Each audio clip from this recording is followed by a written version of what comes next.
कर रहे हैं रोटेशनल स्पेक्ट्रोस्कोपी आज। तो रोटेशनल स्पेक्ट्रोस्कोपी क्या है? पहले तो बात स्पेक्ट्रोस्कोपी क्या है। It is about the interaction of electromagnetic radiation with the matter. ये बात तो मानते हो कि इलेक्ट्रोमैग्नेटिक रेडिएशन की हम इंटरेक्शन पढ़ते हैं विद द मैटर। अब रोटेशनल स्पेक्ट्रोस्कोपी है तो एक ट्रिक याद कर लेनी है हमने, RAM राम।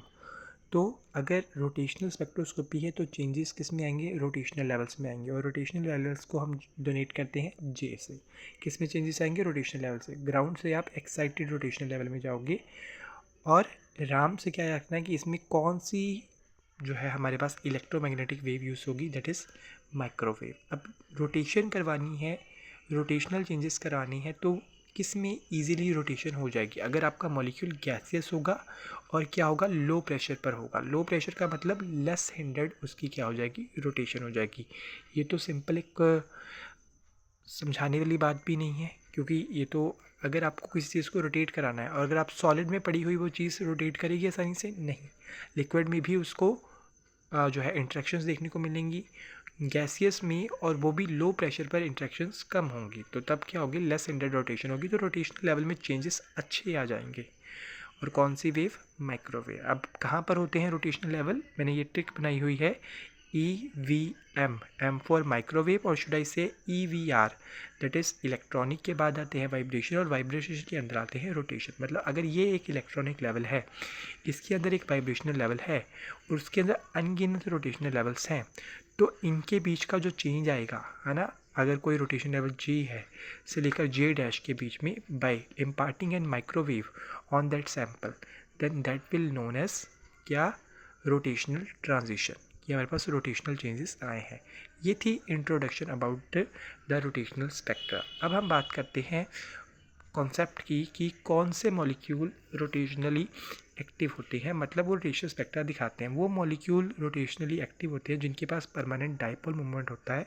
मतलब ऐसे मॉलिक्यूल जो पोलर होते हैं वही ये जो है स्पेक्ट्रा दिखा सकते हैं रोटेशनल। पहले इसके कॉन्सेप्ट को समझते हैं, फिर इसकी वर्डिंग हम देखेंगे कि क्या है, किस वर्डिंग में हमने जो है इसका लिखना है condition for rotational active molecules, जो रोटेशनली एक्टिव हैं, जो इसको देते हैं। तो देखो, एक परमानेंट डाइपोल होने का क्या मतलब है? अब पहले तो डाइपोल मोमेंट क्या होता है सबको पता है ना। म्यू इज इक्वल टू क्या होता है हमारे पास permanent dipole moment? Charge into distance between the charges which are separated. Let us say charge एक हमारे पास ये है जो पॉजिटिव है, मान लो ये पॉजिटिव चार्ज है, कैसा? डेल्टा पॉजिटिव चार्ज है। और एक मान लेते हैं हम डेल्टा नेगेटिव चार्ज है। और ये मैंने परमानेंट मानना है। क्यों परमानेंट मानना है? क्योंकि मैंने यहाँ कहा कि परमानेंट होना ज़रूरी है।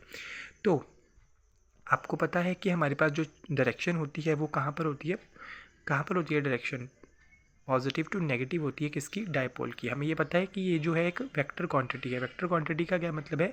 ये डायरेक्शन एज वेल एज किस पर डिपेंडेंट है? Direction as well as magnitude पर डिपेंडेंट है। अब मैग्नीट्यूड तो चेंज नहीं होगा। रोटेशन क्या होती है? रोटेशन किसी एक फिक्स्ड पॉइंट के अराउंड होती है, जिसे हम क्या कहते हैं? सेंटर ऑफ ग्रेविटी कहते हैं। अब इसकी रोटेशन मैंने करवानी है तो क्या है? एक फिक्स्ड पॉइंट के अराउंड करवाऊंगा जिसमें ये बैलेंस रहे सेंटर ऑफ ग्रेविटी के, तो उसके अराउंड रोटेशन हो रही है। तो उस समय हम क्या कहेंगे कि रोटेशन एक फिक्स्ड पॉइंट के अराउंड होती है जिसे हम सेंटर ऑफ ग्रेविटी कहते हैं। तो मैग्नीट्यूड में तो मतलब इतनी वेरिएशन नहीं आएगी, बट डायरेक्शन में वेरिएशन आएगी। मान लो मैं इसकी रोटेशन करवाता हूँ ऐसे, तो क्या होगा? रोटेशन करवाने से नेगेटिव चार्ज इधर आ जाएगा, पॉजिटिव चार्ज उधर चला जाएगा। तो इससे क्या होगा? Direction of dipole will be changed, positive to negative. तो वेक्टर है तो direction as well as magnitude dependent है। मैग्नीट्यूड हम कह रहे हैं कि इतना चेंज नहीं आ रहा, बट अगर डायरेक्शन का चेंज आ रहा है तो इसका क्या मतलब है? अच्छा, अगर आपको याद हो इलेक्ट्रिक फील्ड कैसे होती है? पॉजिटिव टू नेगेटिव होती है। अब यहाँ पर इलेक्ट्रिक फील्ड कैसे है? Positive to negative. यहाँ पर इलेक्ट्रिक फील्ड कैसे है? Positive to negative. हुआ क्या है? डायरेक्शन बिल्कुल ही इन्वर्ट हो गई है, यही हुआ है।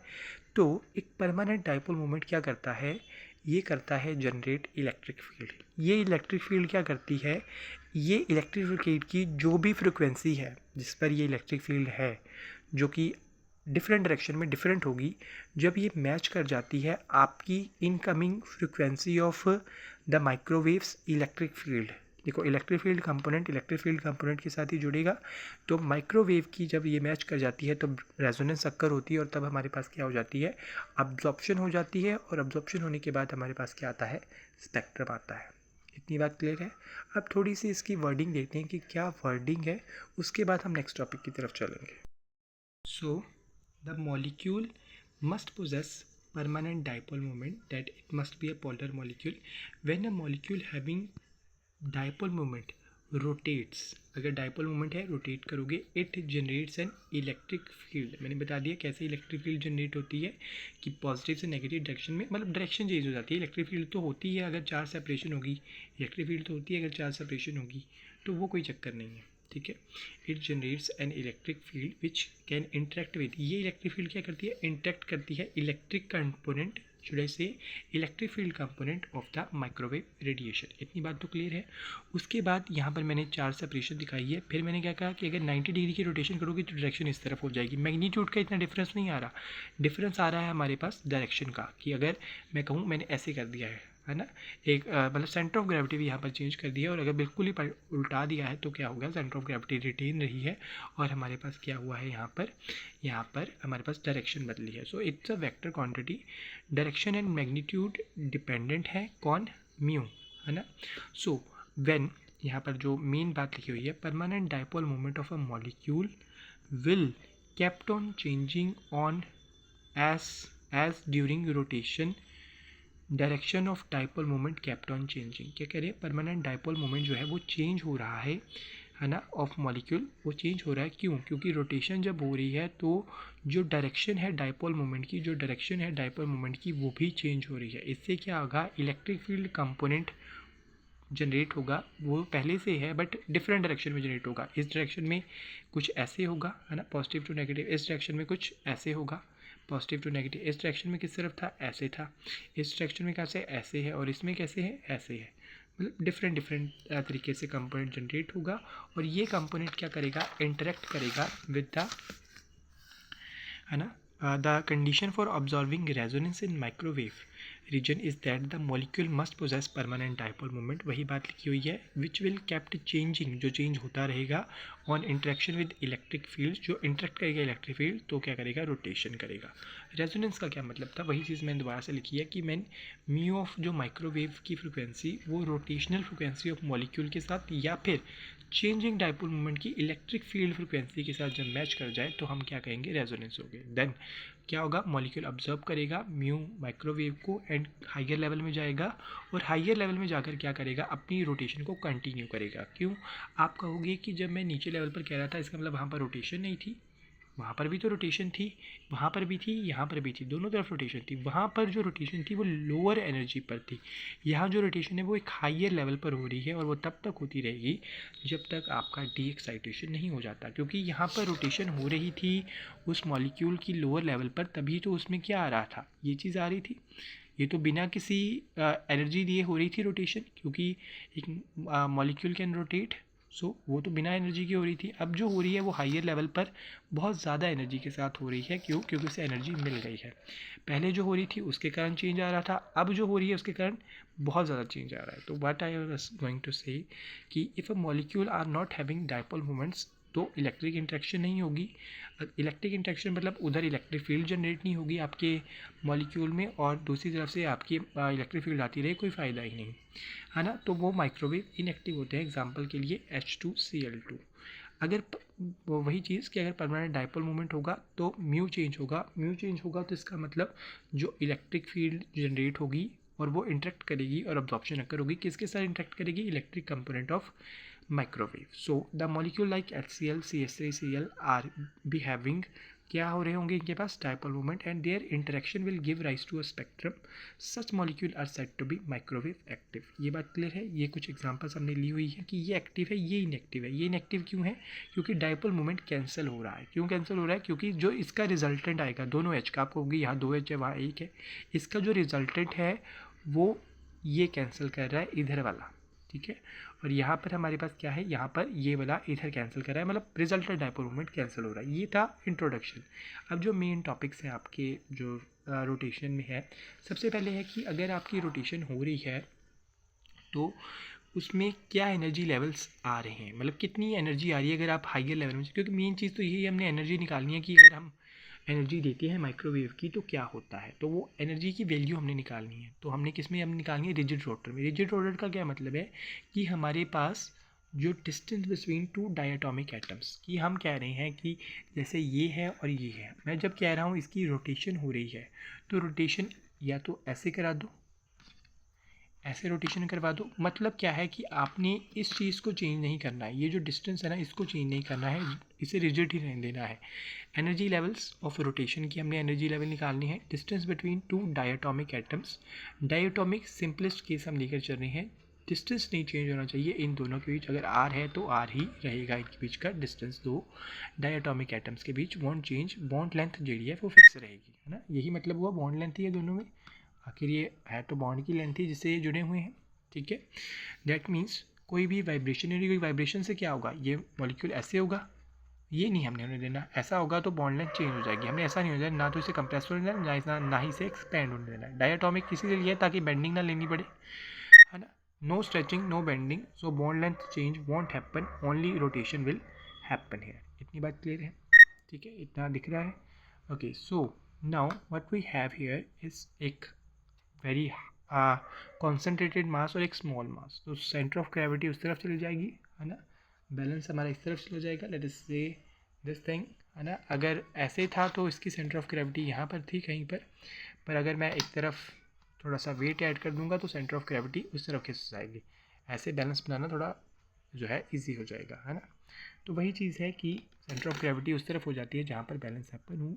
तो यहाँ पर पूरी डेरिवेशन है, suppose we have a diatomic molecule, है ना, composed of two atoms mass m1 and m2 respectively, where m1 का मास हमने ग्रेटर लिया है ताकि सेंटर ऑफ ग्रेविटी हम उस तरफ ले सकें, यहाँ से यहाँ तक का डिस्टेंस की सेंटर ऑफ ग्रेविटी से m2 का डिस्टेंस अगर r, m1 का डिस्टेंस जो कि हाइयर मास का है वो r1 है, और इसका अगर r2 है m2 का from the centre of gravity, और टोटल डिस्टेंस जो बॉन्ड लेंथ है वो r है, तो if r is the distance between the two atoms r1 and r2 are the distance between the atoms a and b from the center of gravity, then we have r is equal to r1 plus r2। r total क्या है, r1 plus r2 है, वो तो हमें diagram से clear हो रहा है। यहाँ से हमने क्या किया, r2 को इन terms of r and r1 लिख लिया, क्या किए, r2 इधर रहने दिया, इधर उधर लेकर तो माइनस हो गया r1।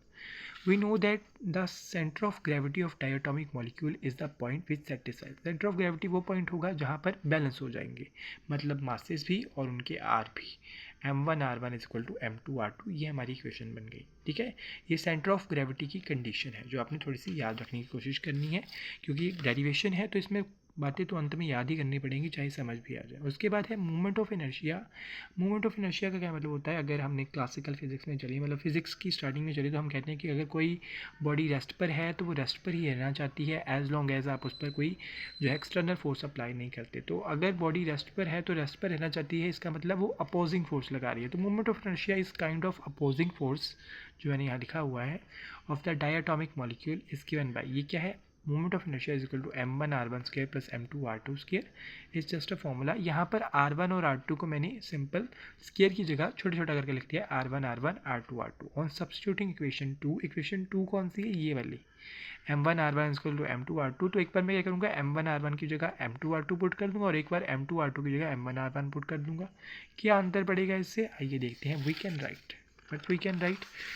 Right that i is equal to m1 r2 r1, यहाँ पर मैंने क्या किया, r2 r1 और m1 r1 r2 कर दिया। कहने का मतलब यहाँ पर क्या था, यहाँ पर था i is equal to m1 r1 square था ना, प्लस m2 r2 था। तो मैंने क्या किया है, ध्यान से देखो, यहाँ पर क्या किया है मैंने, यहाँ पर m1 एज इट इज़ है, r1 एज इट इज़ है, यहाँ पर r2 का एडिशन हो गया। कैसे r2 का कैसे एडिशन हुआ होगा, है ना, कैसे r2 का एडिशन हुआ है, और वहाँ पर क्या है, m1 r1 आ गया है, यहाँ पर कुछ तो गड़बड़ है, यहाँ पर आना है m1 r1 आया है यहाँ पर, और r2 एक एज इट इज़ है, तो यहाँ आएगा m2 r2 r1 as it is. यहाँ पर आया है m1 r1, मतलब यहाँ पर m2 r2 की जगह m1 r1 पुट किया है, तो यहाँ पर m1 r1 की जगह m2 r2 पुट किया है, ठीक है। तो यहाँ से हमने क्या किया, यहाँ से लिया m2, यहाँ से लिया m1, और दोनों में अब r2 r1 आ गया, तो उसको ले लिया कॉमन बाहर, ठीक है।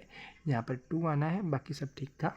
उसके बाद from equation number 1 and 2, what was equation number 1, कौन सी थी भाई इक्वेशन नंबर 1, जिसमें हमने स्टार्ट की थी स्टोरी कि हमारे पास आर होता है R1 plus R2, and second equation जिसमें हमने क्या कहा, सेंटर ऑफ ग्रेविटी की ये कंडीशन है। उससे हमने क्या किया, we have from equation A, equation A में क्या किया, m2 ये क्या है, ये वैल्यू है किसकी, ये किसकी वैल्यू है भाई, किसकी वैल्यू है, ये किसकी वैल्यू है, R2 की वैल्यू है। हमने क्या किया, हमें अगर आपको याद हो तो ये क्या थी, ये थी वो इक्वेशन सेंटर ऑफ ग्रेविटी वाली, इसमें R2 की वैल्यू को इन terms of R and R1 put कर दिया, फिर उसको थोड़ा रीअरेंज किया, इस चीज़ को अंदर मल्टीप्लाई करने के बाद M2 R1 को उधर ले गए, मतलब हमने R1 की वैल्यू निकालने की कोशिश की और वो हमारे पास आई M2 R M1 plus M2। ऐसे ही हमने R2 की वैल्यू निकालने की कोशिश की, वो आई M1 R upon M1 plus M2। ये सिंपल एक डेरिवेशन है, पहले अंदर मल्टीप्लाई किया फिर उधर लेकर गए, R1 को एक तरफ रहने दिया और बाकी सारी टर्म्स, कौन सी R1 को एक तरफ रहने दिया, जो इस तरफ का था M2 के साथ मल्टीप्लाई में था, ठीक है, उसको एक तरफ रहने दिया, बाकी उधर ले गए, ठीक है। अब ये जो वैल्यू आई है R1 R2 की, कहाँ पर R1 R2 का स्क्वायर था, कहाँ पर था R1 R2 का स्क्वायर, अगर आपको याद हो, या फिर कहाँ था, I is equal to M1 R1 square plus M2 R2 square, उसमें क्या किया था, R1 R1 लिख दिया था, R2 R2 लिख दिया था, ये वाली चीज़, उसमें क्या किया था, फिर बाद में R1 R2 कॉमन निकाला था और M1 प्लस M2 लिख दिया, तो वही चीज़ यहाँ पर की गई है। यहाँ पर R1 R2 की वैल्यू इंटू M1 M2 किया गया है, एक कट हो गया हमारे पास, यहाँ रिड्यूस्ड मास आ गया into R square, that is I is equal to mu R square आ गया, मतलब यहाँ रिड्यूस्ड मास का फॉर्मूला बन गया। अभी तक हमने सेंटर ऑफ ग्रेविटी की कंडीशन लगाई है ना, आर की वैल्यूज़ निकाल ली और एक मोमेंट ऑफ इनर्शिया का फॉर्मूला निकाला, जो आपने याद करना है, I is equal to mu R square, where mu is the reduced mass, mu is the reduced लिखा हुआ है reduced mass of diatomic molecule, ठीक है। Now by definition the angular momentum of rotating molecule is given by, अब हम क्या यहाँ पर आ गए, अभी तक हमने क्या बात की, अब तक हमने बात की कि हमने फोर्स अप्लाई कर दी है और उसकी मैंने वैल्यू निकाल ली है, ठीक है, क्योंकि मासेस के हिसाब से फोर्स अप्लाई पड़ेगी और आर जो है उनके बीच का डिस्टेंस है। अब यहाँ पर हम कह रहे हैं कि मॉलिक्यूल रोटेट कर रहा है, और अगर मॉलिक्यूल रोटेट कर रहा है तो उसके साथ क्या होगा, उसके साथ वेलोसिटी होगी या यूँ कह लो एक मोमेंटम होगा, और वो मोमेंटम जो है अगर हम वैसे लिखते, यहाँ पर तो रोटेशन ऐसे होनी है, यहाँ ऐसे लीनियर वेलोसिटी तो होगी नहीं, तो यहाँ पर सब कुछ चेंज हो जाएगा, यहाँ पर एंगुलर वेलोसिटी आएगी और एंगुलर मोमेंटम आएगा। So angular momentum of rotating molecule is given by I omega, यहाँ पर क्या हुआ, m की जगह आई आया, that is the opposing force I, और ओमेगा आया यहाँ पर किसकी जगह, वेलोसिटी की जगह, लीनियर वेलोसिटी की जगह, अगर लीनियर से इधर की तरफ आए। तो आगे क्या किया गया है, आगे however the angular momentum is quantized, quantized का मतलब है कि जो L की वैल्यू, ये हमें क्वांटम मैकेनिकली पता है कि जो L की वैल्यूज़ है ना, L मतलब जो हमारा मोमेंटम है, एंगुलर मोमेंटम, ये क्वांटाइज्ड है, इसका मतलब इसकी फिक्स्ड वैल्यूज़ है, ठीक है, हुज वैल्यूज़ हम ऐसे देते हैं क्वांटम मैकेनिकली। सो इसकी अगर फिक्स्ड वैल्यूज़ है तो हमने क्या किया, जे की इन वैल्यूज़ के लिए जो कि हमने मान लिए रोटेशनल क्वांटम नंबर जो L के लिए हैं, तो हमने क्या किया, the energy of rotating molecule is given by, ये क्वांटम मैकेनिकल है कि एनर्जी होती है is equal to half I omega square. अब ये हाफ आई ओमेगा स्क्वायर कैसे आया, ये तो बहुत सिंपल है, यहाँ पर क्या हुआ है, हाफ एम बी स्क्वायर आप लिखते हो, तो एम को वहाँ पर भी हमने एम को किससे रिप्लेस किया था, आई से रिप्लेस किया था, यहाँ पर भी वही चीज़ की, वहाँ पर वी को किससे रिप्लेस किया था, ओमेगा से, यहाँ भी ओमेगा से रिप्लेस किया। वैसे डेरिवेशन भी आप कर सकते हो, किनेटिक एनर्जी हमारे पास हाफ एम बी स्क्वायर होती है और ओमेगा हमारे पास होता है वी अपॉन में आर। सो वी स्क्वायर क्या आ जाएगा, यहाँ पर मैंने वी स्क्वायर की वैल्यू पुट की, that will be r square omega square. So kinetic energy पर मैंने यहाँ वैल्यू पुट की, और एम आर स्क्वायर मेरे पास क्या होता है, एम आर स्क्वायर मेरे पास क्या होता है, या म्यू आर स्क्वायर हमारे पास क्या होता है, आई होता है, तो वहाँ से आई आ गया, आई ओमेगा स्क्वायर, मतलब इसके डेरिवेशन भी कर सकते हो और सिंपल को रिलेशन से भी लिख सकते हो। तो ये आ गई ई की वैल्यू एनर्जी, ठीक है, कौन सी, काइनेटिक एनर्जी कल ही हमने कंसिडर की है, ठीक है, रोटेशन के दौरान। The quantization value of the rotation energy is given bye, quantized value of the rotation energy is given bye, कैसे किया गया है, इसी को क्या किया गया है, आई से मल्टीप्लाई और आई से डिवाइड किया है, ऊपर हो जाएगा हमारे पास आई स्क्वायर, यहाँ पर देखो आई स्क्वायर, ये तो दोबारा से ऐसे ही लिखा हुआ है, यहाँ पर सिंपल आई से मल्टीप्लाई किया है ओमेगा स्क्वायर से, और 2i। अब आई स्क्वायर ओमेगा स्क्वायर हमारे पास क्या है, ये चीज़ अभी हमने यहाँ पर किया था, आई ओमेगा है ना, inertia into but the angular frequency, तो वो हमारे पास एल हो गया अपॉन में 2i। अब क्या करो, यहाँ से एल स्क्वायर को एक तरफ ले जाओ है ना, और यहाँ पर क्या किया, एल की वैल्यू, अच्छा ठीक है, एल स्केयर की वैल्यू कहाँ से निकाल रहे हैं हम, जो हमने क्वांटम मैकेनिकली कहा था कि क्वांटाइज वैल्यू होती है वहाँ से निकाल रहे हैं। तो एल था हमारे पास root J plus one H cut is H upon 2 pi, H cut is what, reduced Planck's constant, और इसे डायरेक्ट कांस्टेंट भी कहते हैं, पर हमने इतना अंतर नहीं जाना है, हमने तो सिंपल इसका यूज़ ही करना है।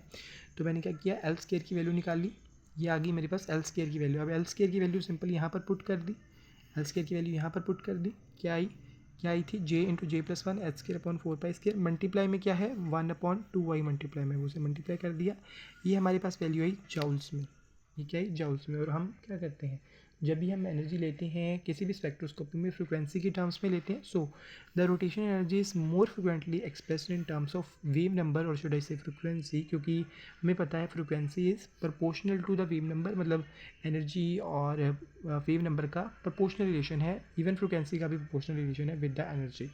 सो उसको हमने क्या करना है, जाउल्स को, एनर्जी को कन्वर्ट करना है सेंटीमीटर में। तो हमें पता है ई हमारे पास होता है एच म्यू, तो मुझे क्या चाहिए, मुझे चाहिए E is equal to h mu की जगह मैंने C बाई लेमडा लिख दिया, कोई कुछ गलत तो नहीं किया, और मैंने एच सी बाई लेमडा की जगह एच सी म्यू बार लिख दिया। तो मुझे क्या चाहिए, ये म्यू बार चाहिए, तो म्यू बार क्या होगा, म्यू बार इसके साथ मल्टीप्लाई में क्या है एच सी है, अगर इस एच सी को मैं E से डिवाइड कर दूँ तो मेरे पास म्यू बार आ जाएगा, E को एच सी से डिवाइड कर दूँ तो म्यू बार आ जाएगा। तो इसी E को हमने क्या कर देना है, एच सी से डिवाइड कर देना है, इस E को क्या कर देना है हमने एच सी से डिवाइड कर देना है। तो हमारे पास जो आंसर आएगा वो क्या आएगा, सेंटीमीटर इन्वर्स में आएगा, मतलब एच सी से मल्टीप्लाई कर दिया। वहाँ पर ऊपर क्या था, अगर ध्यान से देखा जाए तो यहाँ ऊपर एच का स्क्वायर था, पर जब आप एच सी से इसको क्या कर दोगे, डिवाइड कर दोगे, ई की वैल्यू को एच सी से डिवाइड कर दोगे तो एच के स्क्वायर से एक एच कैंसिल हो जाएगा, और सी यहाँ नीचे मल्टीप्लाई हो जाएगा, क्योंकि सी ऊपर नहीं है कि कट हो जाए, तो सी ऐसे नीचे रहेगा, ठीक है, ये सेंटीमीटर इन्वर्स में हो गया। So C is the velocity of light in centimetre per second. यहाँ पर जो ये वैल्यू है इसको हमने दे दिया नाम B, which is called rotational constant. अब ये इक्वेशन को मैंने क्या कर दिया, यहाँ लिख दिया बी, ये लिख दिया जे प्लस वन, और सेंटीमीटर इनवर्स यहाँ पर भी हमने लिखा हुआ है कि जो म्यू बार है वो ई अपॉन एच सी होता है, जाउल से अगर आपने कन्वर्ट करना हो वेव नंबर में, ठीक है। अब पुटिंग द वैल्यूज ऑफ, जब मैंने यहाँ पर जे की वैल्यू पुट की, जब मैं जीरो पुट करूँगा तो हमारे पास क्या आ जाएगा, जीरो आ जाएगी, वैल्यू जीरो आ जाएगी, मतलब rotations can be stopped, okay, in a molecule at very very low temperatures, ठीक है, मतलब वाइब्रेशंस तो हम कहते हैं कि नहीं होती, बट रोटेशंस हो सकती हैं। तो lowest value of energy is this, zero B, then is two B, अगर मैं वहाँ पर पुट करूँ one plus one that will be two B, 6b, 12b and 20b, ठीक है, जे की वैल्यूज़ हैं, और ये इनके बीच का, अब ये क्या किया है, इनके बीच का डिफरेंस निकाला है, 0 और 2b के बीच डिफरेंस क्या आएगा, 2b माइनस 0b, है ना। क्या करते हैं हम, अपर माइनस लोअर करते हैं, तो अपर माइनस लोअर करोगे तो आपके पास ये आएगा, यहाँ पर मैंने साइड पर लिखा हुआ कि कैसे, यहाँ पर 8, यहाँ पर कैसे 20 भी आया, 4 वैल्यू पुट की होगी जे की, तो वहाँ से ये आया।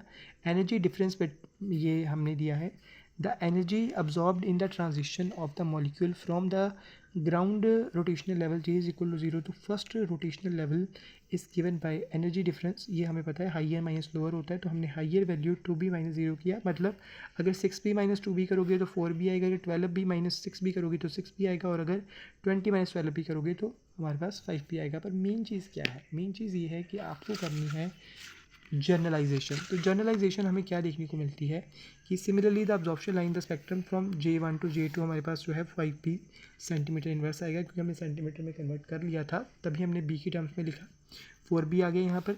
सो in a general for the transition अब J to J plus one, तो J plus one upper level होगा, J नीचे वाला होगा, तो हमने क्या किया, यहाँ पर वैल्यू पुट किया b J into J plus one, जहाँ पर J की जगह J प्लस वन पुट किया, और J प्लस वन की जगह क्या पुट किया है, J प्लस वन, तो उससे प्लस प्लस वन 2 हो गया, यहाँ पर माइनस, यहाँ पर क्या पुट किया है, J का J रहने दें, क्योंकि यहाँ पर होती है फाइनल और यहाँ होती है इनिशियल। जब इसे सॉल्व करोगे तो आपके पास आएगा 2b प्लस वन। कहने का मतलब thus the absorption lines are equispaced, मतलब इक्वल स्पेस आएगी, क्योंकि J की वैल्यू अगर आप 0 पुट करोगे, 0 प्लस वन तो 0 ही आएगा, पर अगर आप 1 पुट करोगे तो क्या आएगा, 2 आ जाएगा। 4b, तो क्या कहने का मतलब अगला वाला आ जाएगा, है ना, 2b 4b 6b 8b, ये तो हो गई वो वैल्यूज जो हमने वहाँ पर ली थी सेंटीमीटर इनवर्स। अब इनके बीच का डिफरेंस 2b आ रहा है, कहने का मतलब एनर्जी लेवल के बीच का डिफरेंस जो है विद इंक्रीजिंग J वैल्यू, अगर आपकी J वैल्यू इंक्रीज करी है तो उसके साथ क्या है, डिफरेंस का डिफरेंस जो है वो क्या है 2b है। कहने का मतलब कि जैसे हमने कहा कि इसके बीच का डिफरेंस 2b है, पर इसके और इसके बीच का डिफरेंस तो 4b है। इसके और इसके बीच का डिफरेंस कितना है, 12 और 6 के बीच का 6b, 20 और 12 के बीच का 8b। बट इस डिफरेंस के बीच का डिफरेंस 4 और 6 के बीच में 2, ठीक है, 6 और 8 के बीच में कितने का है, 2 का। मतलब डिफरेंस के बीच का डिफरेंस क्या है हमारे पास, 2b है, एक फिक्स्ड वैल्यू है। ये है रिजिड रोटर की डेरिवेशन। अगर आई तो पूरी करनी है, पूरी स्टोरी लिखनी है। जो टॉपिक है, अगर हम माइक्रोवेव करें, कोई भी स्पेक्ट्रोस्कोपी करते हैं तो कुछ रिस्ट्रिक्शंस होती हैं कि आप इस एनर्जी लेवल से उस लेवल में जाओ, तो उसी को हम सिलेक्शन रूल्स कहते हैं। और रिजिड रोटर के लिए अपनी रिस्ट्रिक्शंस है, और यही वाली नॉन रिजिड के लिए भी काम करती हैं। आप नॉन रिजिड लिख सकते हो डालकर, ठीक है। तो transition taking place between different rotational energy levels can occur only between not only two energy level, that is only between definite, किसी के बीच में भी नहीं ट्रांजिशन होगी। ट्रांजिशन उन्हीं के बीच में होगी डेफिनेट लेवल्स के बीच, जहाँ पर रिस्ट्रिक्शंस होगी अप्लाइड ऑन द ट्रांजिशन। जो रिस्ट्रिक्शन से अप्लाइड ट्रांजिशन होगी उन्हीं में ट्रांजिशन होगी, known as selection rule. If transition is taking place in according to the selection rule, अगर सिलेक्शन रूल ओबे हो रहा है then the transitions are called allowed. If the rules are not followed then it is called forbidden transitions. ये बात हमें पता है। The selection rules are generally expressed in terms of change in quantum number. तो हमने यहाँ पर जो जे है वो क्वांटम नंबर माना है किसके लिए, रोटेशन के लिए। और ये प्लस माइनस, प्लस का मतलब क्या है, कॉरस्पॉन्ड्स टू द अब्जॉर्प्शन, और माइनस का मतलब क्या है कि एमिशन हो रहा है, ठीक है। The selection rule are generally expressed in terms of change in quantum numbers for allowed transition for O. यहाँ पर बड़ी इंपॉर्टेंट चीज़ है, यहाँ पर लिखा है मैंने pure rotational transition. Pure rotational transition का क्या मतलब है, ये थोड़ी सी आपने समझनी पड़ेगी। जैसे मैं कहता हूँ कि मेरे पास एक इलेक्ट्रॉनिक लेवल है, उसके अंदर क्या है, वाइब्रेशनल लेवल है ना। अब ये जो है ना, मैंने ये याद करवाया था EVM, है ना, EVM इलेक्ट्रॉन वोटिंग मशीन। तो E for electronic, V for vibration, M for microwave. Microwave मतलब राम, राम मतलब RAM, तो M मतलब माइक्रोवेव, R मतलब रोटेशनल, ठीक है। तो उसके अंदर क्या है, रोटेशनल लेवल्स है, ठीक है। EVM याद कर लो, चाहे EVR याद कर लो, उससे ज़्यादा इजी हो जाता है। EVR electronic vibration rotational levels. तो ये जो मैं कहना चाहता हूँ प्योर रोटेशनल स्पेक्ट्रम से मेरा मतलब है कि इसके अंदर जो NR लेवल्स हैं, मान लो 10 R लेवल्स हैं, है ना, R1 नहीं कहना, J1, है ना, क्योंकि हमने इनको डेजिग्नेट कर दिया है J1, J2, J3 ऐसे लेवल्स हैं। तो जो ट्रांजिशन होगी वो प्योर रोटेशनल होगी, मतलब रास्ते में कोई भी वाइब्रेशनल या फिर इलेक्ट्रॉनिक चेंज नहीं आएगा। मतलब कि उसी की जो इलेक्ट्रॉनिक है उसी वाइब्रेशनल लेवल के बीच के जो रोटेशन है उन्हीं के बीच होगी। अगर E1 है तो E1 के ही इलेक्ट्रॉनिक के अंदर जो वाइब्रेशनल या फिर उसके अंदर जो रोटेशन है उनके बीच इंटरचेंज होगा, प्योर रोटेशनल होगा। उसमें कोई भी वाइब्रेशनल या फिर इलेक्ट्रॉनिक इंटरचेंजेस नहीं होंगे। सिर्फ जो बहुत इक्वली क्लोजली स्पेस्ड, कितनी closely spaced, 2b closely spaced है, उनके बीच जो है इंटरेक्शन होगी, क्या होगी, ट्रांजिशन होगी। प्योर रोटेशनल स्पेक्ट्रम का ये रूल है। इतनी बात क्लियर है। उसके बाद है स्पेक्ट्रल इंटेंसिटी, कि स्पेक्ट्रम आया उसकी इंटेंसिटी की क्या स्टोरी। तो वो स्टोरी बहुत इजी है। पहली बात तो ये जो स्टोरी है, आप खुद देखो, जितने ज़्यादा आपके पास इस लेवल पर, ग्राउंड लेवल पर जितनी ज़्यादा पॉपुलेशन होगी उतने ज़्यादा माइक्रोवेव को पकड़ कर ऊपर जाएंगे। मतलब पहली चीज़ तो ये कि इंटेंसिटी क्या है। दूसरी चीज़ जगह है क्या, मतलब अगर मैं कहूँ एक वाइब्रेशनल लेवल है वो डबली डीजनरेट है। डबली डीजनरेट मतलब यहाँ पर कोई चीज़ आप रख रहे हो और उसको रखने के लिए दो दो जगहें हैं सेम एनर्जी पर, मतलब ओरिएंटेशन की दो दो जगहें हैं, मतलब डीजनरेसी ज़्यादा है। सेम एनर्जी लेवल पर सेम एनर्जी सोना ओरिएंटेशन के लिए, है ना। मतलब ऐसी रोटेशन है या फिर कैसी भी रोटेशन मान लो, ऐसी रोटेशन मान लो कि ऐसी रोटेशन है और इसके लिए हमारे पास दो दो स्पेसिस है, तो क्या होगा, तो अभी पॉपुलेशन ज़्यादा होगी। तो वही चीज़ यहाँ पर है कि जितना ज़्यादा आपकी पॉपुलेशन होगी और जितनी ज़्यादा आपकी डीजनरेसी होगी उतना ज़्यादा क्या होगा, आपके पास स्पेक्ट्रल इंटेंसिटी ज़्यादा होगी, क्योंकि उतने ही ज़्यादा उस लेवल से क्या कर पाएंगे, ट्रांजिशन कर पाएंगे from lower level to higher level. ये थी सिंपल बात। अब वर्डिंग में कैसे लिखना है, ये तो सिंपल स्टोरी हो गई जो मैंने ऐसे ही बता दी, बट वैसे वर्डिंग में कैसे लिखना है वो देखते हैं कि कैसे वर्डिंग हमने लिखना है। तो वर्डिंग तो यहाँ से नहीं कर सकते, वर्डिंग यहाँ से करते हैं। सो वर्डिंग क्या है हमारे पास, सबसे पहले ओके, सो इंटेंसिटी मतलब वैसे मैंने लिख लिया है कि स्ट्रेंथ ऑफ लाइट है, amount of microwave energy whose absorbed from for transition, की कितनी माइक्रोवेव एनर्जी अब्जॉर्ब होगी, वो हमें इंटेंसिटी बता देगी। कैसे, आपको पता है ना कि जब माइक्रोवेव फेंकते हैं तो अंदर कुछ काम होता है, हम निकालते क्या, हम निकालते हैं कि कितनी हमारी ट्रांसमिट हुई, क्योंकि हम ये तो नहीं निकाल सकते कि अंदर क्या हो रहा है, हम ये देखते हैं कि कितनी हमने भेजी और कितनी निकली, तो इन दोनों का डिफरेंस हमें बता देता है कि कितनी एनर्जी यहाँ पर अब्जॉर्ब हुई है ना। तो वही चीज़ है कि अब्जॉर्ब फॉर ट्रांजिशन से ही हमें इंटेंसिटी निकलती है। The intensity of spectral line will be directly proportional to the number of molecules in each energy level, और should I say population. Okay, greater the population at the energy levels, greater will be the number of molecules, है ना। और population ज़्यादा होने के लिए क्या होना चाहिए, देखो टेम्परेचर अगर आपका ज़्यादा होगा तो चांसेस क्या होंगे कि ऊपर भी आपकी पॉपुलेशन ज़्यादा होगी, पर अगर आपका टेम्परेचर कोई रूम टेम्परेचर होगा तो यहाँ पर पॉपुलेशन मैक्सिमम होगी ग्राउंड लेवल पर। ये बात तो क्लियर है। ओके, ये टेम्परेचर डिपेंडेंट भी है, मैं थोड़ा सा इसको थोड़ा सा स्किप कर गया था जब कॉन्सेप्ट करा रहे थे, तो आगे थोड़ा सा पढ़ लेते हैं पहले। Greater will be the number of molecules that can be promoted to higher level, क्या कह रहे हैं कि अगर पॉपुलेशन ज़्यादा होगी तो वहाँ पर उसी लेवल से greater will be the number of molecule जो प्रमोट होंगे हायर लेवल पर, hence greater will be the intensity of absorption, क्योंकि उस लेवल से ही जा रहे हैं हायर में, तो उसमें अगर नंबर ऑफ मॉलिक्यूल ज़्यादा होंगे तो नंबर ऑफ ट्रांजिशन भी ज़्यादा होगी, नंबर ऑफ ट्रांजिशन ज़्यादा होगी तो इंटेंसिटी भी ज़्यादा होगी।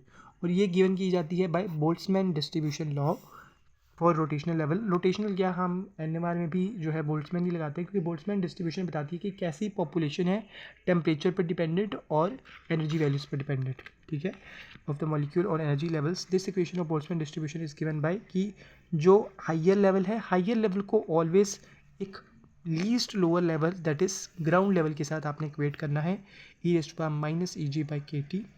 Okay, N G by N not, where J is the higher level, not is the lower ground state. तो इससे कहना क्या चाहते हैं, अगर जे इंक्रीज़ करेगा, ये चीज़ इंक्रीज़ करेगी तो आपका एक्सपोनेंशियल टर्म डिक्रीज़ करेगी, तो आपकी जो रिलेटिव पॉपुलेशन है वो डिक्रीज़ करेगी। मतलब जे की वैल्यू जैसे जैसे बढ़ती जाएगी, अगर आपकी जे की वैल्यू बढ़ रही है, आप खुद सोचो, अगर आप टेम्परेचर की वेरिएशन नहीं कर रहे हो और आपकी जे की वैल्यू बढ़ रही है, अगर आप ऊपर जाते जा रहे हो ऊपर जाते जा रहे हो तो चांसेस कम हो जाएंगे, क्योंकि आप रूम टेम्परेचर पर बात कर रहे हो। रूम टेम्परेचर पर ये थोड़ा ना हो सकता है कि ओरिएंटेशन चाहे डब्ल्यू डी जनरेट हो, जगह हो चाहे जगह हो भी, इसके बावजूद भी क्या चक्कर है, चक्कर ये है कि आप इतना कितना ऊपर चले जाओगे कम एनर्जी के साथ। एनर्जी ज़्यादा चाहिए, क्योंकि आपको भी पता है जब इलेक्ट्रॉन ने जाना है तो इलेक्ट्रॉन्स जब हम ऐसे लेते हैं इलेक्ट्रॉन ऑर्बिट में, तो हम कहते हैं कि जैसे जैसे हमारा शेल नंबर बढ़ता जाता है वैसे वैसे एनर्जी बढ़ती जाती है। तो यहाँ पर भी यही है, रोटेशनल लेवल्स की एनर्जी बढ़ रही है जैसे हम ऊपर जा रहे हैं, तो वहाँ पर वो क्यों जाएंगे, वो तो नीचे रहना पसंद करेंगे। क्यों, क्योंकि टेम्परेचर की वेरिएशन नहीं हो रही, जब तक उन्हें एनर्जी ना मिले तब तक वो जाएंगे नहीं। तो अगर जे वैल्यू बढ़ती जाएगी, मतलब आप ऊपर ऊपर जो है एनर्जी लेवल में जे की वैल्यू बढ़ाती जाओगे तो एनर्जी की वैल्यू बढ़ती जाएगी। तो आप क्या कह रहे हो, आप कह रहे हो वहाँ पर पॉपुलेशन कम मिलेगी। अगर जे इंक्रीज़ करेगा तो आपकी जो है एक्सपोनेंशियल टर्म डिक्रीज़ करेगी, तो रिलेटिव पॉपुलेशन आपकी डिक्रीज़ करेगी। मतलब जैसे जैसे जे इंक्रीज़ कर रहा है, जैसे जैसे आपका जे इंक्रीज़ कर रहा है, आपकी जो N J by N nought है वो डिक्रीज़ करेगी। ये बात क्लियर है। और यहाँ पर मैंने बोल्ट्जमैन कांस्टेंट की वैल्यू लिखी है, कई बार नहीं पता लगता कि क्या होती है, तो मैंने लिख दी है 1.38 इंटू 10⁻⁻23, है ना। और Planck's constant 6.62 into 10⁻27 and C is 3 into 10⁻10 metre. Okay, metre में लिखी है वैल्यू, मैंने कहा कि एक्स्ट्रा बड़े। सो नेक्स्ट इज, मैंने कहा था डीजेनरेसी की जगह, है ना। Degeneracy energy states having same energy influence. Next में क्या कह रहा था, degeneracy the probability the possibility of degeneracy that is energy states having same energy influence the intensity of spectral lines. Rotational energy levels are degenerate मतलब same energy के हैं, and their degeneracy g J for a diatomic molecule is given by, ये degeneracy का मतलब simple term में है 2J+1। अब ये एक मतलब आपने याद ही रखना है कि ये होता है हमारे पास 2J+1। अगर जे की वैल्यू क्या है 0 है तो हमारे पास डीजेनरेट लेवल कितनी है 1 ही है, कोई मतलब सिंगली डीजेनरेट है। पर अगर मैं कहूँ जे की वैल्यू 1 है तो कितने हो जाएंगे 2 into 1 plus 1 that would be 3, triply degenerate हो जाएगी, जगह ज़्यादा हो जाएगी यहाँ पर, और उस जगह में नंबर ऑफ जो हमारे पास ज़्यादा हो जाएंगे, ठीक है। तो यहाँ पर मैंने क्या किया, जो ये वाली इक्वेशन थी इस इक्वेशन में डीजेनरेसी को भी ऐड कर दिया, 2J+1 को मल्टीप्लाई कर दिया, ठीक है, क्योंकि अगर जगह ज़्यादा होगी तो वहाँ पर आने के चांसेस भी ज़्यादा होंगे। तो इससे हमें क्या पता चला कि इससे आगे क्या पता चला, यहाँ पर वैल्यू पुट की है ईजे की वैल्यू कहाँ से आएगी, रिजिड वाटर से। क्या हो रहा है यहाँ पर, N J by N nought जो हमारे पास पिछले फॉर्मूले में था, यहाँ पर तो ई ये तो हमारे पास वैल्यू पुट की गई है ई जे की divided by K T as it is, यहाँ पर डीजेनेसी मल्टीप्लाई की गई है। तो अगर आप जे इंक्रीज़ करोगे तो ये वाली चीज़ इंक्रीज़ करेगी, वेयर एज एक्सपोनेंशियल फैक्टर जो इसके साथ मल्टीप्लाइड फैक्टर है वो डिक्रीज़ करेगा। हमें ये अभी पहले थोड़ी देर पहले पढ़ा था कि एक्सपोनेंशियल फैक्टर डिक्रीज़ करता है एज जे इंक्रीज़ करता है स्लोली एट बिगनिंग। तो होगा क्या, ऐसा स्लोली बिगनिंग में होगा कि वो थोड़ा सा क्या करेगा, डिक्रीज़ करेगा। देन ठीक है, मतलब थोड़ा सा एट बिगनिंग, देन रैपिडली ये इंक्रीज़ करेगा, J becomes higher and higher. So plot of N J by N not varies J for a diatomic rigid molecule. कहने का क्या मतलब है, देखो सबसे पहले क्या है, ये है रिलेटिव पॉपुलेशन की कितनी ज़्यादा जो है पॉपुलेशन है। जैसे जैसे जी वैल्यू बढ़ रही है पॉपुलेशन आपकी क्या हो रही है, वो कम हो रही है, ये तो आपको पता ही है। ओके, नेक्स्ट इज अगर जे वैल्यू बढ़ रही है, अगर जे वैल्यू बढ़ेगी तो क्या होगा, अगर जे वैल्यू बढ़ेगी तो आपकी पॉपुलेशन कम होगी। तो यहाँ पर वही चीज़ हो रही है, पॉपुलेशन आपकी कम हो रही है एज जी वैल्यू इंक्रीज़ कर रही है। पर एक जगह ऐसी आएगी डीजनरेसी के कारण जिसके कारण एक मैक्सिमम वैल्यू आएगी। वहाँ पर तो हम सीधा कह रहे थे कि नीचे गिर रहा है ग्राफ, पर यहाँ पर हम ऐसा नहीं कह रहे, हम यहाँ पर कह रहे हैं एक मैक्सिमम वैल्यू आ रही है, एक रैपिड इंक्रीज़ आ रहा है ड्यू टू द डीजनरेसी। क्यों आ रहा है, क्यों आ रहा होगा, आप खुद सोचो कि अगर मेरे पास एक लोअर लेवल पर जे की लोअर लेवल पर जगह ज़्यादा होगी, यहाँ पर तो मैं मान लेता हूँ कि यहाँ पर पॉपुलेशन हाइयर होती है, पर अगर रूम टेम्परेचर पर एक ऐसी जगह आपको पता है 2J+1 होती है, अगर मैं जे की वैल्यू 1 पुट करता हूँ तो वहाँ से मेरे पास ट्रिपली डीजनरेट रहता है, मतलब 3 जगहें मुझे मिल जाती हैं, 3 जगहें मिल जाती हैं सेम एनर्जी वाली, जहाँ पर मैं अपने जो मॉलिक्यूल है उसको रख सकता हूँ। तो वहाँ पर एकदम से एक रैपिड वैल्यू नहीं आएगी, एक बहुत ज़्यादा मैक्सिमम वैल्यू नहीं आएगी। उसके बाद तो चलो जे वैल्यू बहुत ज़्यादा बढ़ गई तो इतनी ऊपर एनर्जी पर तो मैं लेकर जा नहीं सकता, है ना, क्योंकि वहाँ पर भले ही डीजनरेसी ज़्यादा हो जाए, है ना, जे की वैल्यू अगर मैं 3 पुट कर दूँ तो वहाँ पर डीजनरेसी बहुत ज़्यादा हो जाती है, 2 × 3+1 डीजनरेसी बहुत ज़्यादा होती है। पर जे की वैल्यू बढ़ गई है तो मेरे पास इतनी एनर्जी है नहीं, जे वैल्यू इंक्रीज़ करती है इसका मतलब ई इंक्रीज़ करता है, ये तो आपको पता है ना। क्यों होता है भाई, क्योंकि हमारे पास फॉर्मूले में होता है जे × J+1 × B, है ना, और यहाँ पर क्या होता है हमारे पास ई जे होता है, यही होता है फॉर्मूला। तो वहाँ पर एच सी से मल्टीप्लाई कर दो, एच सी से सी से कर ला, क्योंकि एच सी से डिवाइड कर दो, वो तो चलो अगर कन्वर्ट करना हो तो उसमें कर दो। पहले क्या कर रहा है, जे इंक्रीज़ कर रहा है तो आपका जो है ई जे इंक्रीज़ कर रहा है, ये बात क्लियर है। उसके बाद हमारे पास यहाँ पर क्या है कि ये जो जे मैक्स है, जे मैक्स उसकी एक मतलब फॉर्मूला ही है, वो आता है के टी अपॉन शिट, यहाँ पर आना है के टी अपॉन में 2HC/B -1/2। इसकी पूरी डेरिवेशन भी है, करनी है करो, नहीं तो रहने दो। यहाँ पर एक important cheese, intensity of transition जो है वो फर्स्टली इंक्रीज़ करती है, देन एक मैक्सिमम से इंक्रीज पहुँचने के बाद ये डिक्रीज़ करती है, क्योंकि जे वैल्यू इंक्रीज़ करती है। मतलब पहले आपका कौन सा फैक्टर हैवी है, पहले ये फैक्टर हैवी है तो मैक्सिमम वैल्यू आती है, फिर क्या ये फैक्टर आपका जो हो जाता है वो डोमिनेट करने लग जाता है और फिर वैल्यू एकदम से डिक्रीज़ करनी शुरू हो जाती है। और जब ये फैक्टर हैवी होता है पहले वाला तो ये फॉर्मूला बनता है। सो कंक्लूड क्या करते हैं, intensity are directly proportional to the population, मतलब मेन बात तो पॉपुलेशन है। The transition between levels with high और lower J value will have small intensity और near J max intensity will be maximum. और अगर आप ध्यान से देखो एट 300 केल्विन, ये आप याद ही कर लो, वहाँ पर लिख कर भी आ सकते हो कि अगर मैं 0 को फर्स्ट एनर्जी लेवल से कंपेयर करूँ तो मेरे पास अप्रॉक्सीमेटली 1 आती है, मतलब वहाँ पर चांसेस ज़्यादा है। और एक चीज़ ये भी जो हमने फॉर्मूला किया था उसमें क्या था, टेम्परेचर के ई के पावर में के टी मल्टीप्लाई में आ रहा था, मतलब एक्सपोनेंशियल टर्म के इन्वर्स में क्या आ रहा है, टी आ रहा है। तो इसका मतलब अगर टेम्परेचर मैं इंक्रीज़ करूँगा, अगर मैं टेम्परेचर इंक्रीज़ करूँगा तो रिलेटिव पॉपुलेशन इंक्रीज़ करेगी, कोई टेम्परेचर इंक्रीज़ करेगा तो एनर्जी मिलेगी। आइसोटॉपिक इफेक्ट, आइसोटॉप का क्या मतलब होता है, आइसोटॉप जिनका सेम एटॉमिक नंबर हो बट डिफरेंट क्या हो, मास नंबर हो। ऑन आइसोटॉपिक सब्स्टिट्यूशन के बेसिस पर there is a no change in internuclear distance after substitution but there will be change in the mass। क्योंकि आइसोटॉप का मतलब कि मास बढ़ गया, अगर मास बढ़ जाएगा तो क्या होगा, म्यू डैश बढ़ जाएगा, इसका मतलब आई बढ़ जाएगा। क्योंकि आई जो होता है वो क्या होता है, म्यू के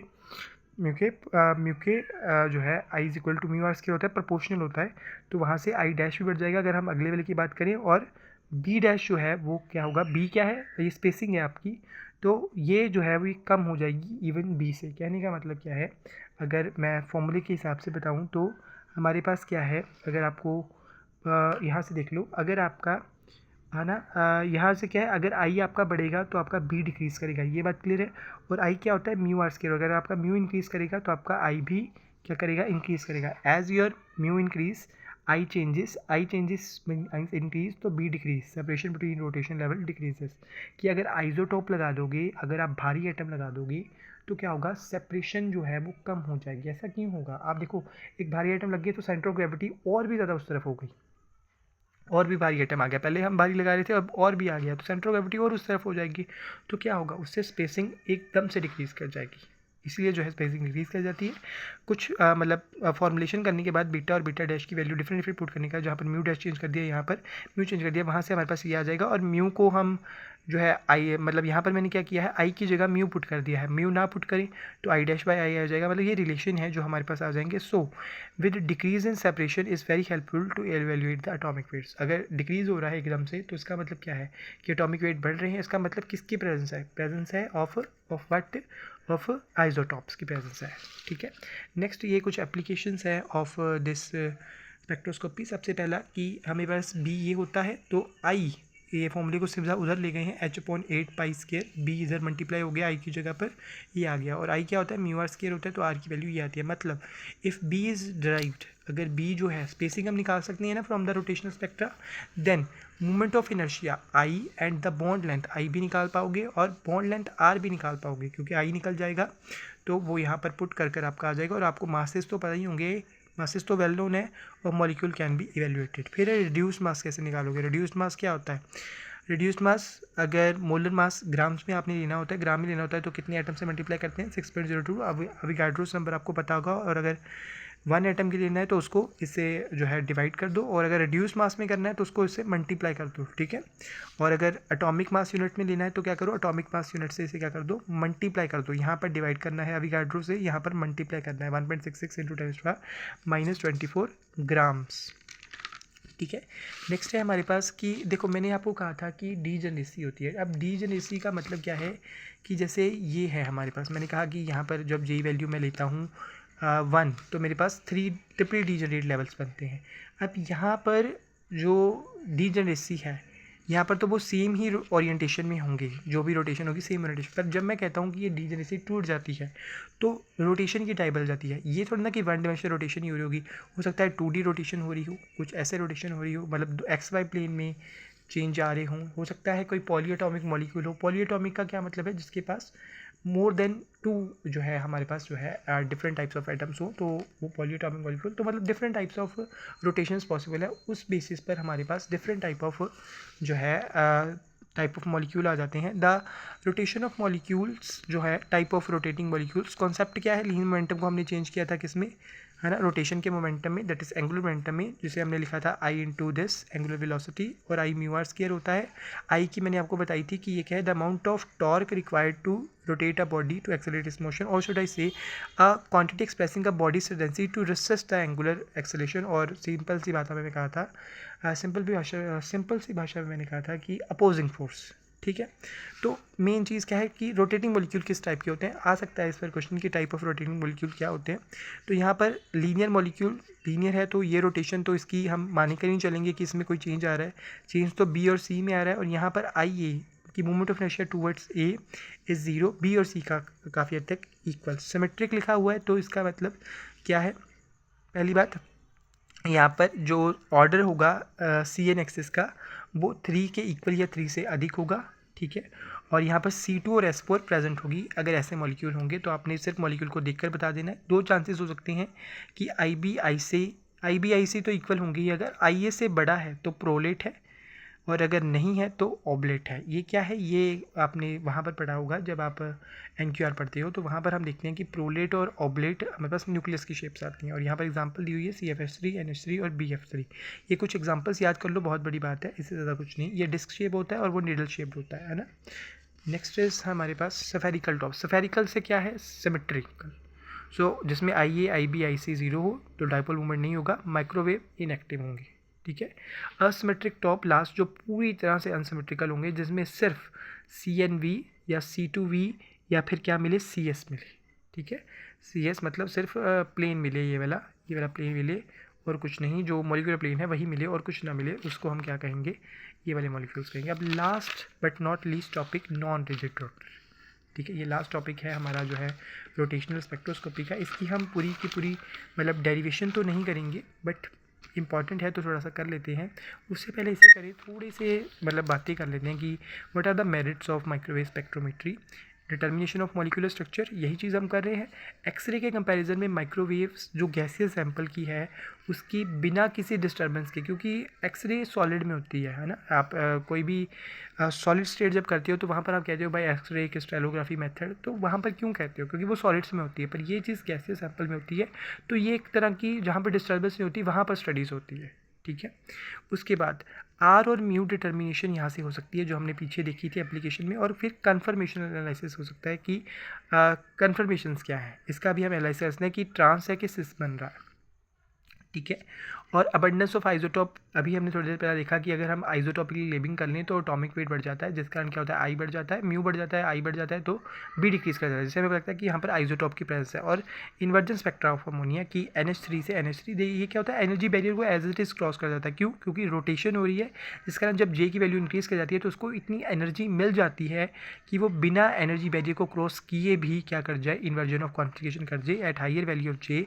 inversion of configuration of ammonia is seen due to the tunnelling effect in quantum mechanics even if required, कितनी चाहिए इस एनर्जी बैरियर को क्रॉस करने के, 25 किलो जूल एनर्जी, जो रिपल्सिव एनर्जी बैरियर की वो नहीं मिल रही।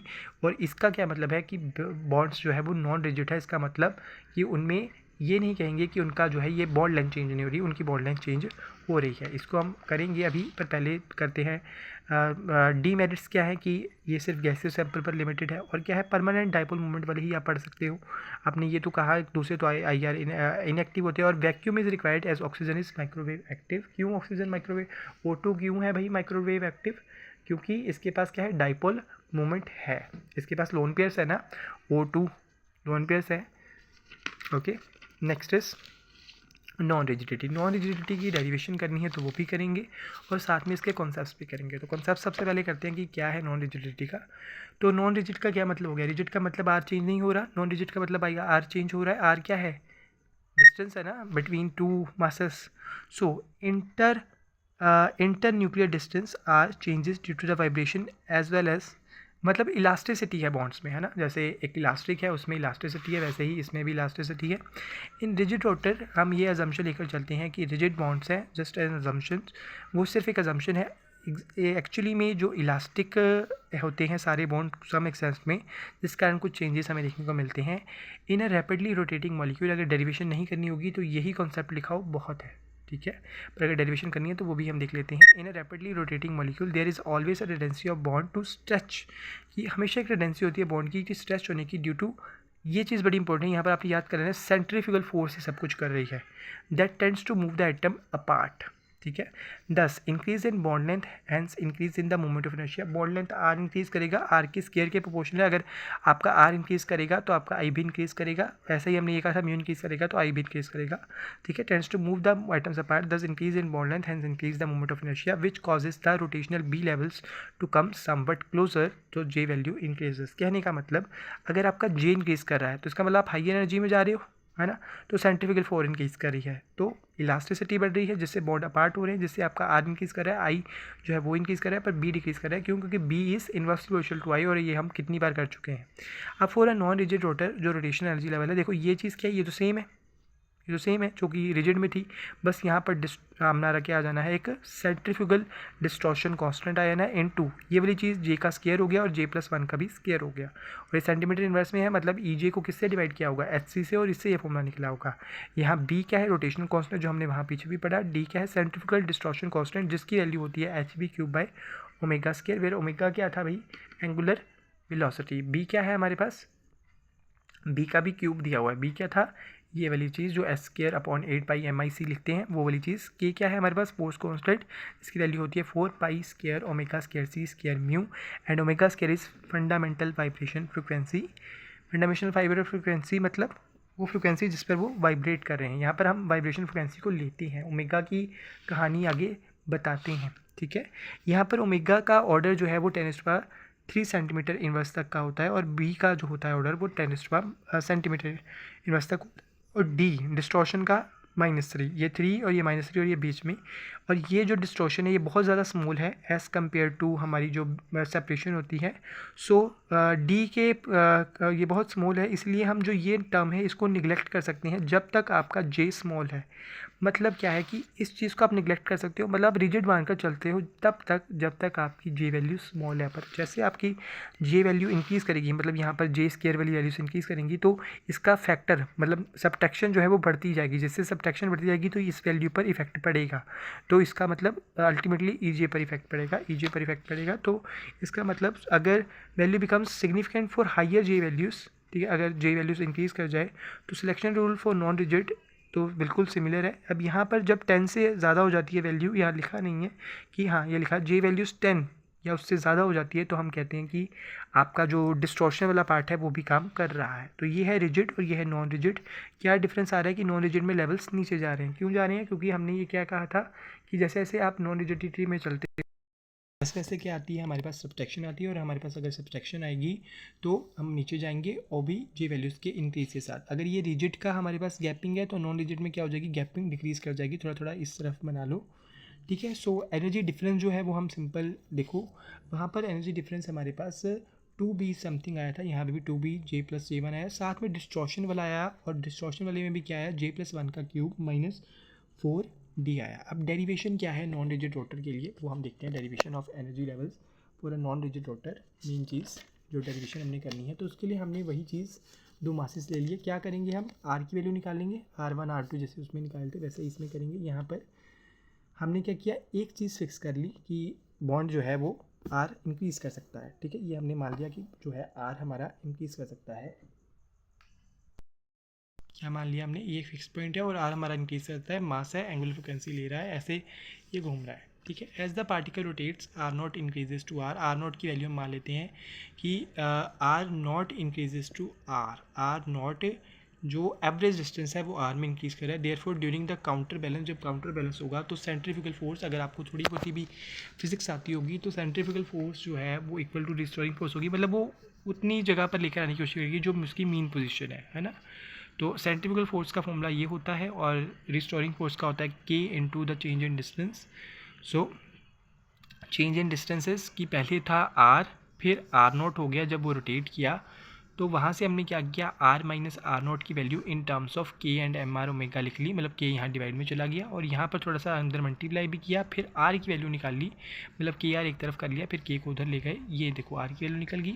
और टोटल एनर्जी क्या होती है मुझे बताओ, काइनेटिक प्लस पोटेंशियल। अब पोटेंशियल एनर्जी आपको पता होगा, हाफ की एक्स स्क्वायर जब लिखते हैं हम potential energy in the term in case of what, in case of simple harmonic oscillator, तो वही यहाँ पर लगा हुआ है। काइनेटिक एनर्जी ये आई ओमेगा स्क्वायर, तो अब लिख लोगे ना, ये हमने वहाँ पर भी की थी, इसकी इवन डेरिवेशन भी की थी, है ना। एम की जगह हम आई लिख देते हैं, ओमेगा की वी स्क्वायर की जगह हम ओमेगा लिख देते हैं, एंगुलर फ्रिक्वेंसी लिख देते हैं, और यहाँ पर आर माइनस आर नॉट की वैल्यू यहाँ से आई है, ठीक है। आर नॉ मतलब यहाँ पर स्केयर की वैल्यू पुट की है, फिर उसको सिंपल इन्होंने क्या किया है, आगे सॉल्व किया है। आगे सॉल्व करने के बाद जो ई की वैल्यू आती है, ये देखो ये चीज़ तो ऐसे है, यहाँ पर चेंज आया है, हाफ का हाफ रह गया है, के का जगह हमने लिखा है आई स्केयर ओमेगा स्केयर का होल स्केयर, मतलब ये क्या है, ये हम कोशिश करें इसे कन्वर्ट करने की आई की टर्म्स में, है ना, इनटू के आर स्केयर, के यहाँ पर नीचे है और साथ में आर स्केयर है, ये सॉल्व करने के बाद आएगा। उसके बाद ज़रा ध्यान से देखो कि यूजिंग क्वांटम मैकेनिकल रिजल्ट, फिर आपने सिंपल कहना है कि हमने क्वांटम मैकेनिकल रिजल्ट लिखा है, क्योंकि हम इतना तो कर नहीं सकते कि पूरी पूरी डेरिवेशन करें, तो हम कहेंगे क्वांटम मैकेनिकल रिजल्ट कर ये चीज़ क्या है, ये चीज़ तो वही है जो पुरानी थी, ये चीज़ नहीं आई है, इसको आपको याद करना है। और इसमें भी आपने कह देना है कि आर स्केयर की वैल्यू ये है फ्रॉम द इक्वेशन नंबर 3 यहाँ से, ठीक है, ये वाली इक्वेशन से आर स्केयर की वैल्यू यहाँ से लिखी है मैंने, के स्केयर आर नॉट स्केयर के स्केयर माइनस एम स्केयर, है ना, ओमेगा रेज़्ड टू पावर 4 आएगा, क्योंकि वहाँ पर स्केयर है, और आई की वैल्यू हमें पता है, ये स्टैंडर्ड रिजल्ट है। तो वहाँ से ई जे की वैल्यू जब इस सारी को सॉल्व करेंगे तो E J in terms of wave number हमारे पास क्या आएगा, मेन आपने वही देखना है जो हमने पीछे निकाला, बीटा जे जे प्लस वन माइनस टी जे स्केयर जे प्लस वन स्केयर इन सेंटीमीटर इनवर्स। सिंपल, ये आपकी डेरिवेशन है। आप ये सारा नहीं भी लिख कर आओगे, यहाँ तक तो बहुत आसानी से हो जाएगा, यहाँ तक हो जाएगा। यहाँ पर आप सिंपल सीधा कहो कि आर स्केयर की वैल्यू पुट करने के बाद या फिर ई जे को सॉल्व करने के बाद एच सी से डिवाइड करने के बाद हमारे पास सिंपल ये रिजल्ट आ गया, तो वो भी बहुत है, ज़्यादा नहीं हमने करना। तो इसी के साथ हमारा जो रोटेशनल स्पेक्ट्रोस्कोपी है वो कंप्लीट होती है। तो एक बार रोटेशनल स्पेक्ट्रोस्कोपी के कॉन्सेप्ट्स करते हैं। क्या है भाई रोटेशनल स्पेक्ट्रोस्कोपी का, कि रोटेशनल स्पेक्ट्रोस्कोपी में माइक्रोवेव है ना, और क्या है, न्यूक्लियर जो है हमारे पास, न्यूक्लियर हो रही है कि कौन सी हो रही है, रोटेशनल लेवल में चेंजेस आ रहे हैं, और रोटेशनल लेवल में चेंजेस जब आ रहे हैं तो माइक्रोवेव का यूज़ हो रहा है। और ये रोटेशनल लेवल के जो इंटरचेंजेस हैं आएंगे जब हमारे पास क्या होगा, परमानेंट डाइपोल मोमेंट होगा। परमानेंट डाइपोल मोमेंट चेंज होगा और चेंज होकर क्या करेगा, इंटरेक्ट करेगा आपकी जो भी इलेक्ट्रिक फील्ड है जो माइक्रोवेव से आ रही है। ये था। फिर उसके बाद हमने क्या किया था, उसके बाद हमने किया था next topic that was rigid rotor कि अगर रिजिड मानती है तो हमारे पास स्पेसिंग आती है, ई की वैल्यू आती है और साथ में क्या आता है हमारे पास, पता लगता है कि 2b स्पेसिंग है हमारे पास अगर हम रिजिड मानते हैं, है ना। ये चीज़ हमने की। उसके बाद हमने किया रिजिड के बाद हमने थोड़ी बहुत स्टोरी की, I is equal to mu square वगैरह हमने फॉर्मूलाज निकाले, है ना। रिजिड किया। रिजिड के बाद हमने क्या किया, रिजिड के बाद हमने सिलेक्शन रूल किया। सिलेक्शन रूल क्या है, delta J is equal to plus minus one, where plus is for absorption, minus is for emission, है ना। ये तो हमें पता है। उसके बाद हमने क्या किया, स्पेक्ट्रल इंटेंसिटी। स्पेक्ट्रल इंटेंसिटी हमने कहा टेम्परेचर अगर बढ़ेगा तो हमारे पास पॉपुलेशन बढ़ेगी, है ना, ऊपर जाकर पॉपुलेशन बढ़ेगी। और क्या कहा था हमने कि अगर पॉपुलेशन बढ़ेगी तो आपके पास इंटेंसिटी बढ़ेगी, अगर आपके पास डीजेनरेसी बढ़ेगी तो भी बढ़ेगी, बट डीजेनरेसी अगर आपकी बढ़ रही है तो आपका जो है इंटेंसिटी बढ़ेगी, बट अप टू J10, है ना, J10 तक, क्योंकि वहाँ तक मैक्सिमम वैल्यू आती है, उसके बाद नहीं आती। क्यों? क्योंकि जैसे जैसे लेवल बढ़ते जा रहे हैं J की वैल्यू, वैसे वैसे एनर्जी बढ़ती जा रही है। ये हमने किया था स्पेक्ट्रल इंटेंसिटी में। फिर हमने क्या किया था, फिर हमने किया था आइसोटॉपिक इफेक्ट। अगर आप वेयर मास लाओगे, I is equal to mu R square होता है, तो म्यू आपका क्या करेगा, इंक्रीज़ करेगा, तो आपका आई भी इंक्रीज़ करेगा। आई इंक्रीज़ करेगा तो आई क्या होता है, बी के इनवर्सली मोशन होता है, तो इसका मतलब स्पेसिंग जो है वो डिक्रीज़ करेगी, ठीक है। उसके बाद हमने क्या किया था कि बॉन्ड लेंथ कैसे निकालते हैं। बॉन्ड लेंथ यहाँ से निकाल सकते हो, R is equal to mu multiply में है तो म्यू क्या चला जाएगा, डिवाइड में चला जाएगा, ठीक है। और आर स्क्वायर है तो आर का यहाँ रूट हो जाएगा। और अगर आपको मैं कहूँ कि आई निकालो तो यहाँ से आप आई इस तरफ ले जाओ और यहाँ पर जो भी वैल्यू है that is h/8 pi square B C यहाँ लिख दो, है ना।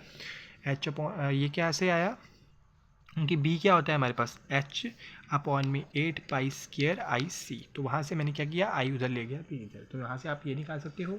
और इवन आप एटॉमिक मास यूनिट से अगर कन्वर्ट करना, एटॉमिक मास यूनिट में से कन्वर्ट करना चाहते हो तो क्या करो, एटॉमिक मास यूनिट में तो 1.6 × 10⁻⁻27 ग्राम से मल्टीप्लाई कर दो, है ना, अगर ग्राम्स में कन्वर्ट करना है। और क्या कर दो, मल्टीप्लाई कर दो रिड्यूस मास को। और अगर आपने क्या करना है, उसे कन्वर्ट करना है इनटू द अविगैड्रोस नंबर, मतलब ग्राम में कन्वर्ट करना है, और आपको दिया हुआ है एटम्स के फॉर्म में, तो आपको क्या करना पड़ेगा, डिवाइड करना पड़ेगा रिड्यूस मास को, डिवाइड करना पड़ेगा रिड्यूस मास को किसके साथ, Na के साथ, अविगैड्रो नंबर के साथ, दैट इज 6.022 × 10⁻23 एटम्स और मॉलिक्यूल्स।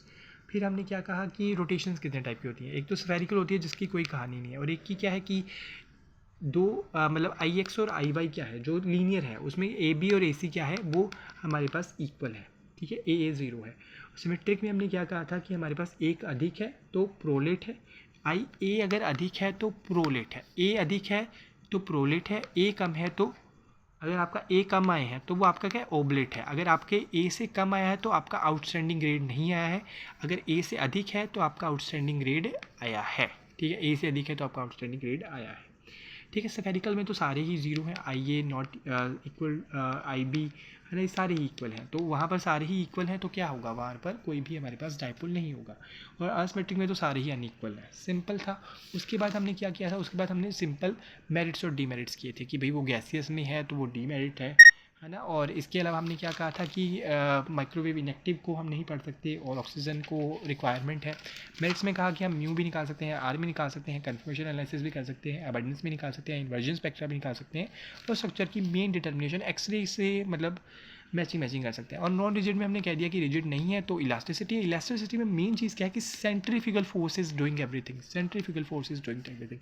रिजिड लिया उसमें से सिंपल डिस्टॉर्शन वाला माइनस कर दिया। अगर ईजे लिया एनर्जी की फॉर्म में, अगर उसको हमने दूसरी फॉर्म में लिया था जब हम उसकी डेरिवेशन कर रहे थे, तो भी उसमें क्या किया, एक तो लिया ईजे सिंपल वाला रिजिड वाला, उसमें से माइनस कर दिया कुछ डिस्टॉर्शन वाला पार्ट, ठीक है, जो नॉन रिजिड में आता है। यही सारी स्टोरी है हमारे पास किसकी, रोटेशनल स्पेक्ट्रोस्कोपी की। इससे ज़्यादा रोटेशनल स्पेक्ट्रोस्कोपी में कुछ भी नहीं करना है, इतना ही कर लो बहुत है। नीचे डिस्क्रिप्शन में PDF में डाल दूंगा, आपने वहाँ से PDF डाउनलोड कर लेना है। That's all for today.